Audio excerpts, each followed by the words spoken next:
how he closed at 71% conversion rate for over 14 months straight. The best closer that I ever had didn't sound like a closer at all. And yet, this was the guy that closed at over 71% conversion for over 14 months straight. His lifetime achievement was closing over $18 million in deals, selling over 1,400 units. And yes, that works out to an average sale price of about $12,800 per unit sold. There are very few people on the internet right now that I've seen that are offering this level of proof. I've since used the same patterns that this individual used to help train sales teams to collect up to $6 million in cash per month and average over 40% conversion rate for the long haul in both B2C and in B2B. And in this video, I'm going to teach you exactly what he did and how you can use it to dominate and get past those 30K plus commission payout months. So tune in. Look, I've been in sales in both B2C and B2B for the past 12 years, and this guy is still the best salesperson that I have ever worked with. And that's why this video is going to be so powerful in breaking down what you can do to duplicate his results. So the next few minutes, I'm going to give you the exact line that he used to close deals and a bunch of other characteristics and consistencies that he used to be devastatingly effective. This guy was an absolute weapon, and I want you to understand his secret sauce. But first, you need to understand why it works, because if you just say the same line that he said, you're going to say it wrong. So I'm going to give you this exact line that he used, but first I need you to understand some other setup on why it worked, or you're just going to try to copy the line and then you're going to say it wrong and not get the same results. Now, before we get into the salesperson himself, what you need to understand is that no, these weren't lay down sales created by a huge brand name, recognizable guru on organic traffic or a super warm audience. Aiden's results were with a no-name company that had a commodity offer in a crowded market that was highly competitive, with an offer price between $2,500 and $35,000. And again, his average sale price was around 12.8K. So if what you're selling is anywhere between $2,500 and about $35,000, this video can probably help you. Now, let me tell you what set Aiden apart from other salespeople that I've worked with and how you can profit from it. First thing is that he was the opposite of the Celsius-fueled sales bro that is so common on social media today. He wasn't an extrovert, he wasn't loud, he wasn't rambunctious. In fact, if anything, he was the most down-tempo,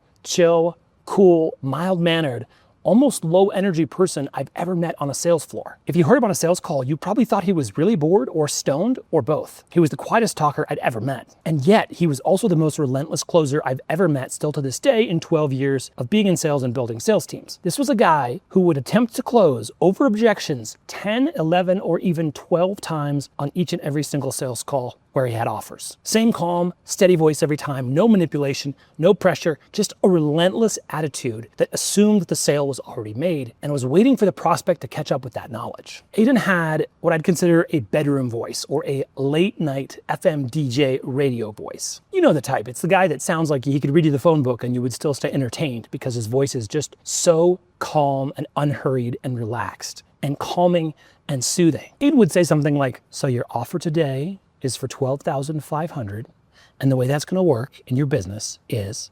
XYZ ABC, and the process to get this is ABC DEF HYJ." Now, I don't want you to think that because you don't have that tone, you can't duplicate his results, because the fact is the tone wasn't even half of it. The tone simply helped put the prospects into limbic resonance with him and make them calm on a call when they otherwise could have gotten a little bit anxious or uncertain. The real key was how Aiden ran his entire call with surgical accuracy, like a procedure, like he was performing brain surgery. And I'm going to get into that next. But I will say that there is something to be said about how when most sales teams are trying to do high energy tactics and emotional transference, and they feel what you feel, and if you're high energy and hyped, then they're going to be high energy and hyped. But Aiden was doing none of that. Aiden was almost lulling the prospect to sleep by being extremely calm and measured on every single call. Now, there are three other things that I noticed about Aiden that I found really surprising, and I mean really surprising and atypical for salespeople, and they're the following. Guys, if you're enjoying this video so far and you're finding value in the information I'm sharing, realize that it doesn't matter if you understand this intellectually.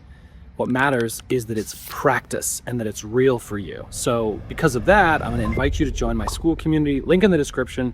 It's completely free for 7 days. You could come in and try out the techniques, take a look at a lot of additional content we have. But the thing that's really going to help you is we're going to help pair you up with a role play partner. And then at higher levels, you can also get your own calls reviewed by me every Friday. We can do a call breakdown. We can do a role play scenario, and we're going to skyrocket your skills a lot faster.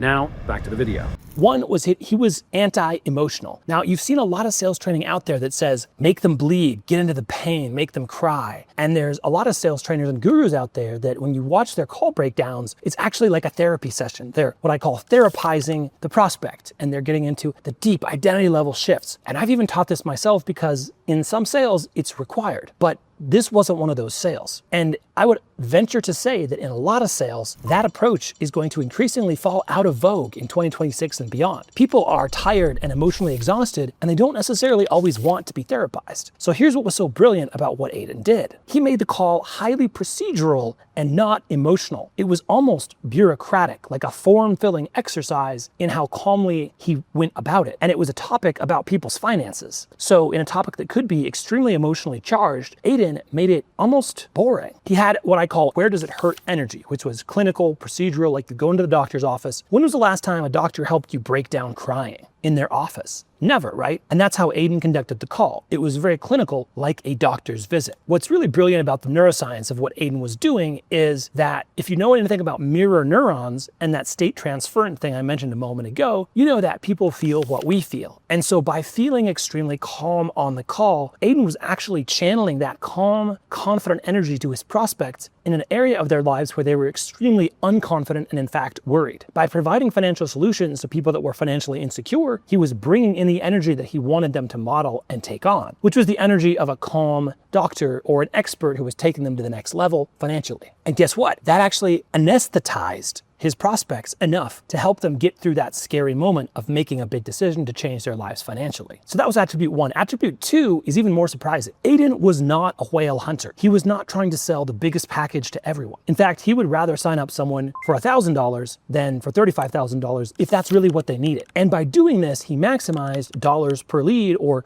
dollars per pitch. By getting some money from many more people, even if he got lower dollar figures from a lot of them, he maximized his total earnings, the profit to the company, and the overall revenue he was able to get out the door. He knew his game was to close everyone on something rather than a few people on everything. Now, of course, everyone wants to chase the sexy piff of 18K or 20K, but not Aiden. He wasn't too worried about that. He was just worried about solving the real financial problem, even if that meant a lower package or a lower offering. And he did that consistently. And by doing it consistently, he maximized the total take. Now, of course, if you know anything about sales and maximizing your paycheck, you know that what you really want is kind of a combination of both. And that's what we're going to talk about next. Finally, and this one's a doozy, Aiden had also what I called the grandma voice. Now, this is distinct from his late night radio DJ voice. And it's very different, and it's not about tonality. It's actually about how he constructed logical arguments. So when someone objected, or when someone said the price was too high, or when someone had some other concern about implementation or timing, or they had to think about it, or they had to talk to a spouse, or they had to go share it with their lawyer or run it by their boss or whatever it was. And the way it sounded was if like you're talking to your grandma and she's explaining to you patiently why it's wrong to do drugs and crime. It was patient, admonishing, and completely convicted. When a prospect said the price was too high or it was outrageous or highway robbery, Aiden didn't push back and he didn't fight. He just simply explained to them why they were wrong. And it might sound something like, yes, so the way this works is the price is based on the market risk that we're taking. The price is based on market factors that are beyond our control. This price is the price that you earned. It's not the price that we're giving you.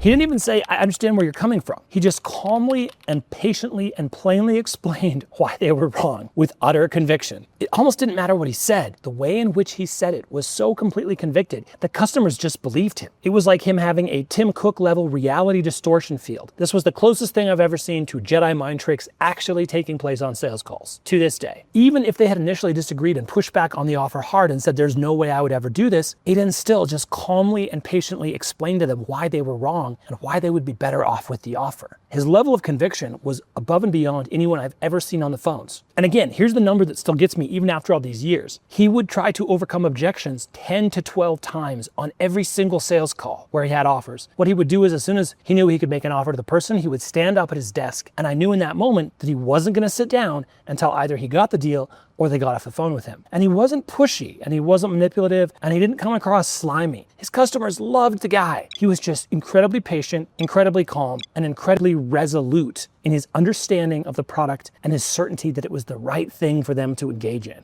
And you're probably thinking to yourself right now, well, Drew, like, I can't do Jedi mind tricks. How do I even learn that? This was clearly just a unicorn N of one dude who I could never learn from. But you'd be wrong, because certainty and conviction in your product is learnable and teachable. Learning to have an absolutely resolute approach to handling these conversations is absolutely learnable and teachable. That's how I've been able to get multiple teams of salespeople to close at over 40% and even 50%. And how I've gotten an average of an entire team of 8 to 12 individuals to bring in over $1.4 million in cash collected per month, on average per salesperson. These results fall short of Aiden's original records, but they go to show that there is some transferable lessons and skills that I was able to unpack and I was able to transmit to others who I'm teaching. Now here's the mechanism behind it all, what I call ownership transfer. And this is distinct from something else you've seen me teach, which I call emotional leverage. Let me contrast the two. And this is something, by the way, that I almost never see taught in sales training anywhere. So emotional leverage is what you're used to, and I've taught this myself, which is, hey, look how much this problem is costing you. Doesn't this hurt? Or how much longer are you willing to go on paying this cost of your current problem? Now this applies external pressure and emotional pressure towards the prospect to get them to make a behavioral change. And it works so far as it does. This can and does work. It's a valid approach. What Aiden was doing was what I call ownership transfer. He was saying, so for your situation, you have this range of option. Option A gets you X, option B gets you Y plus Z. Which of those makes sense for your situation? He was handing the decision back to the prospect and asking which, not if. The difference is, if you ask them if this solution will help them, they can easily say no and go off on their objection handling spree. If you ask them which of these solutions works for you, it's a lot easier for them to see themselves taking ownership of one of those solutions. So by the time Aiden was done walking a prospect through the program, they felt like they'd already bought it. The transfer of ownership was complete, and it would have been weird for them to say no, because that would have felt like they're giving back something that they already own. You see, emotional leverage keeps people in a decision-making mode where they're still thinking and pondering and considering and weighing options.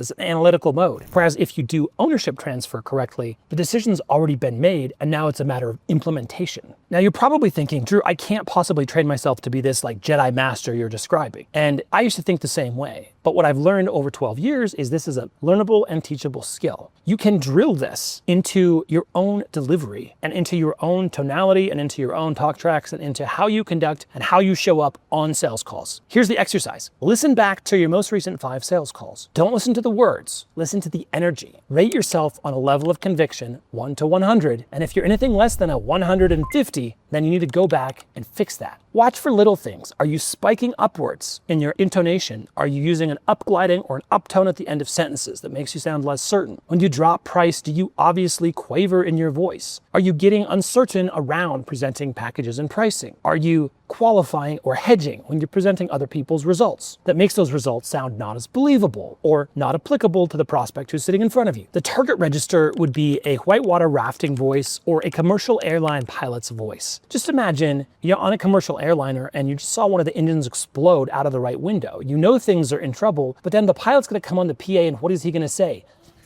We're diverting to LaGuardia, and it'll be about 20 minutes before we're on the ground. We've had just a slight engine problem, but it's nothing to worry about. We'll be on the ground in about 20 minutes. That's what you're gonna hear. And there's a big reason that pilots, especially military pilots, sound so damn calm on all their announcements and on ATC. It's because flying is a life and death situation. And in some of your sales calls, guys, it's not life and death, but it could be. So if you take your sales calls as seriously as if you were piloting a plane and landing it when the engine had just gone out, you would adopt this tone. The other reason that pilots sound so unbothered on ATC is because they've done this 10,000 times. And you need to get to that level of confidence as well. So drill that register, train out the peaks. I promise you it can be built. If you want help with this level of nuance in taking your skills to the next level and you want to be the next Aiden, then you could do a lot worse than joining my school community. First link in description. There is a 7-day free trial and we will help you with everything we've talked about in this video to get you to 30, 40, or even 50% close rate so that you can be taking home those 30K plus commission checks. I hope you enjoyed this breakdown. It's going to be one of the most valuable if you actually apply the skills here. It's going to be one of the most significant that you ever encounter in your sales career if you simply apply what you've learned in the video today, which I urge you to do. Otherwise, I'll see you guys in the next video.